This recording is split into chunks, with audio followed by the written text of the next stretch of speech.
আজকে আমি আবার রানুর ঝুলি নিয়ে চলে এসেছি। আজকে শোনাবো ফুলমণির প্রেম কাহিনী।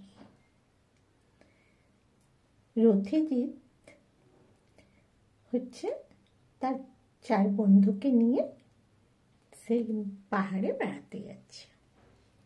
রথিজিৎ একটু গরিব ঘরের ছেলে, একটু অভাবের সংসার ঠিক, কিন্তু তবুও টাকা পয়সা জমিয়ে কোনো প্রকারে গেছে, সবাই মিলে বেড়াতে যাচ্ছে। এবার পাহাড়ে বেড়াতে গেছে ঠিক, চিন্তাটা ওর কিন্তু বাড়ির দিকেই আছে। কারণ মা বাবা কী করছে, অভাবের সংসার তো, চিন্তা করছে এতগুলো টাকা নিয়ে 15 দিনের জন্য বেড়াতে চলে এলাম, কিন্তু এই টাকাটা থাকলে সংসারে কাজে লাগতো, এসব চিন্তা করছে। ওরা পাহাড়ের গায়ে গিয়ে একটু আনন্দ করছে, ঘুরছে বেড়াচ্ছে সব বন্ধুরা মিলে। ওই একটু নিরিবিলি জায়গা দেখে চুপ করে বসে আছে, সেই সব চিন্তা করছে বাড়ির কথা। ওটা নির্জন নিরিবিলিটাই পছন্দ করে। তা বলছে না ওটো চল, সবাই মিলে আমরা আনন্দ করবো, ঘুরবো বেড়াবো, যেমন হয়। আনন্দ করছে, ঝর্ণা দেখছে, ঝর্ণার জল ঘাটছে, সবুজকে স্বাগত জানাচ্ছে। তারপরে আকাশ ধরতে যাচ্ছে পাহাড়ের উপরে উঠে, দুহাত বাড়িয়ে, যেরকমভাবে এনজয় করে করছে। ওরা 5 বন্ধুই আছে সাথে। শুধু মাঝে মাঝে রথিজিৎ একটু চুপচাপ হয়ে যাচ্ছে, যেরকম হয়। তা ওদের ওখানে পাহাড়ি মেয়েরা সব ঘুরে বেড়াচ্ছে, তাদের সঙ্গে পরিচয় হয়েছে, যেরকম হয় থাকতে থাকতে তাদের সঙ্গে বন্ধুত্ব হয়ে গেছে, ঘুরছে আনন্দ করছে। রথিজিৎ কিন্তু সময় পেলেই একটু চুপচাপ নির্জনে বসে পড়ে, একটু চিন্তা করে বাড়ির কথা, মা বাবা কী করছে, কী হবে ওখানে ফিরে যাওয়ার পরে, সংসার কী করে চলবে, এইসব চিন্তা করে। তা ফুলমণি হঠাৎ রথিজিৎকে জিজ্ঞাসা করছে, বাবু একটা কথা বলবো, তুমি এইভাবে নিস্তব্ধে বসে থাকো কেন, একটু নির্জনতা খোঁজো কেন? তখন বলছে না কিছু না। বলছে একটু সত্যি করে বলো না বাবু, কয়েকদিনই তো লক্ষ্য করছি তুমি একটু নির্জন জায়গায় চুপ করে বসে থাকো, তোমার বন্ধুরা ওখানে সব আনন্দ করছে, ঘুরছে, মজা করছে, আর তুমি একটু ওদের থেকে আলাদা হয়ে বসে থাকো, কী হয়েছে তোমার? বলছে না রে, ও সব বন্ধ হয়ে গেছে, তুই তোকারি করছি। না রে ফুলমণি, আমার কিচ্ছু হয়নি। বলছে না কিছু নিশ্চয়ই তোমার চিন্তা আছে। বলছে না রে ফুলমণি, ওসব কিচ্ছু না। বলছে জানিস তো, চাকরি টাকরি না থাকলে যা হয়, চিন্তা করছি বাড়িতে ফিরে কি হবে না হবে, এতগুলো টাকা নষ্ট হয়ে গেল এখানে ঘুরতে এসে, সেই টাকাটা থাকলে কাজে লাগতো, এইসব চিন্তা করছি, বুঝতেই তো পারছিস। বলছে তা এই করে ঘুরে বেরিয়ে আনন্দ করে 15 দিন কেটে গেল। এবার ফেরার পালা। ফুলমণি তখন রথিজিৎকে বলছে, বাবু তোমার বিয়ে হয়ে গেছে? বলছে না রে, আমার এখন চাকরি হয়নি, আমার কী করে বিয়ে হবে?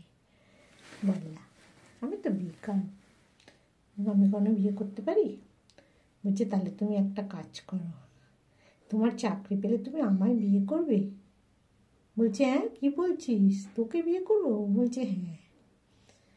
বলছে দেখ, আমার তো চাকরির কোনো ঠিক নেই, আমি কী করে তোকে বিয়ে করবো বললা, যদি চাকরি পাই দেখা যাবে, আর ততদিনে তোর বিয়ের কোথাও ঠিকঠাক হয়ে গেলে তুই বিয়ে করে নিস, আমার আশায় বসে থাকিস না রে। তখন ওদের মধ্যে ফোন নাম্বার দেওয়া নেওয়া হয়েছে, যেরকম হয়। বাড়ি ফিরে এসেছে।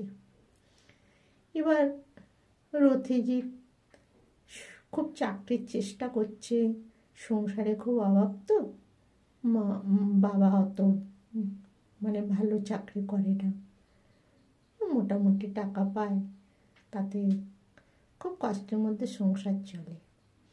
তাই ও চেষ্টা করছে চাকরি, চেষ্টা করে করে একটা চাকরি পেয়েছে, মোটামুটি টাকা পায়, সংসারটা চলে যায় আর কি। ওদিকে ফুলমণি বছর 4 হয়ে গেছে। ফুলমণির বাবা মা ওরা চা বাগানে কাজ করে, তা মোটামুটি টাকা ওরা পায়, ওর বাবা মা ভালো মোটামুটি অবস্থা।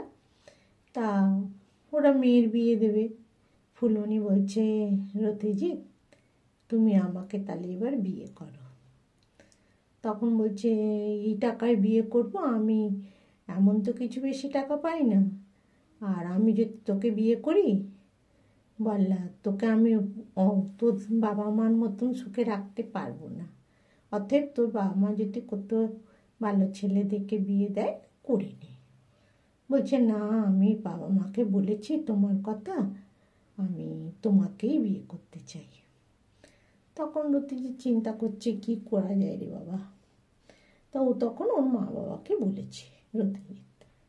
তা মা বাবা কথাটা শুনে বলছে যে ঠিক আছে, যদি মেয়েটা ভালো হয় নিশ্চয়ই বিয়ে দেবো বলে মা বাবা যোগাযোগ করেছে, করে টোরে তখন বলছে যে তাহলে এক কাজ কর, আমরা তো অত দূরে যেতে পারছি না, তুই বরং গিয়ে মেয়েটার বাবা মার কাছ থেকে মেয়েটাকে নিয়ে আয়, বা মেয়েটার বাবা মাকেও নিয়ে আয় সাথে করে, এখানেই বিয়ে হোক, এখানে থেকেই বিয়ে হোক, হয়ে তারপর ওরা বিয়ে দিয়ে ওরা চলে যাবে।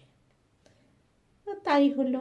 রতিজিৎ বলল ঠিক আছে বলে আবার সেই পাহাড়ে গেল, গিয়ে ওদের নিয়ে এলো এখানে। ফুলমণি ওর মা বাবা পরিবারের আরও 2-4 জনকে নিয়ে চলে এলো, এসে এখানে বিয়ে হলো। বিয়ে হওয়ার পর কদিন থেকে ওর মা বাবা বাড়ি চলে গেল, পরিবারের কয়েকজন এসেছিল তারা সবাই মিলে আবার ফিরে গেল। আর এখানে ফুলমণি রতিজিতের বিয়ে হয়ে আনন্দে সংসার করতে লাগলো। রতিজিতের মা বাবাও খুশি হলো, ভালো মেয়ে, খুশি হলো, ওরা সুখে সংসার করতে লাগলো। আমারও গল্প শেষ হলো। আজকে আমি যাই, আবার একদিন আসবো রান্নার ঝুলি নিয়ে, সেদিন আপনাদের গল্প শোনাবো।